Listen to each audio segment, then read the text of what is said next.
it.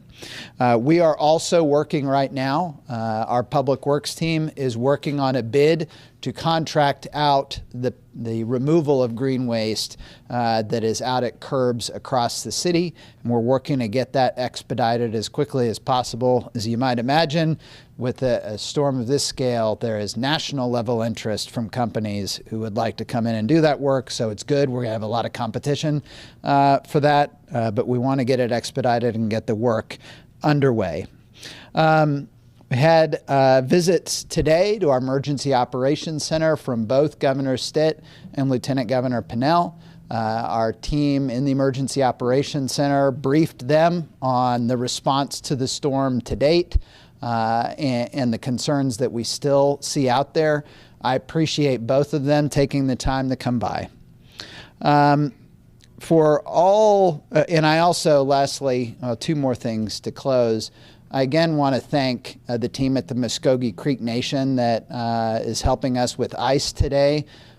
This is the second day in a row that we've done this. Yesterday, we had ice provided by the Choctaw Nation at Church on the Move. Today, the Muskogee Creek Nation is hosting it at River Spirit. If folks are seeing this and need ice, we've still got it. There's still plenty to grab out there, and they will be continuing to distribute that today until we run out of it. Yesterday, I think it lasted until about 5 in the afternoon. So if you need ice, please go by River Spirit and pick some up, courtesy of the Muskogee Creek Nation. We are now in day 6 of this response.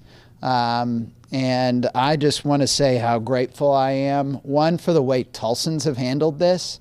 I think it has been, as you've seen in other disasters that we've faced over the last couple of years, it's always a reminder that Tulsans have a very calm, taking care of business approach to things that I think in perhaps other communities people would be thrown into a panic or frenzy. And you haven't seen that here.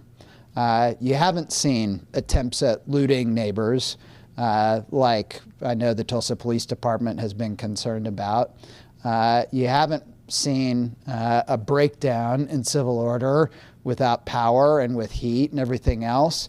People in Tulsa have just been going about it one day at a time, putting one foot in front of the other and making sure that they're not only taking care of themselves and their families, but taking care of their neighbors. And it is a remarkable thing to see. And so I just want to say how grateful I am for all my fellow Tulsans in the way that you have handled this challenge. We have been hearing from a lot of the line workers that are here in Tulsa who deal with these types of challenges around the country, how impressed they have been by the way Tulsans have been handling this challenge. So I hope you know, as Tulsans, it is not going unnoticed by others how you're going about and handling this challenging week that we've had. And I am so grateful for the crews that we have had out in the field doing this work in challenging weather conditions all week long and by the thousands, many of them away from their homes, the local folks going back to homes that don't have power and yet still out there doing this work. And to see what our city looked like on Sunday morning and the devastation that was there, a city shrouded in darkness, and where we are today with our streets passable, with so much of our power restored, and with the long-term recovery underway, it is remarkable to see the way people have gone about this and done this. So that is a community-wide effort between those crews and Tulsans themselves. And as your mayor, I'm just so proud of our city. Now I'd like to turn it over to Wayne Green, the Regional Communications Manager for Public Service Company of Oklahoma. Thank you. Thank you, Mayor Bynum.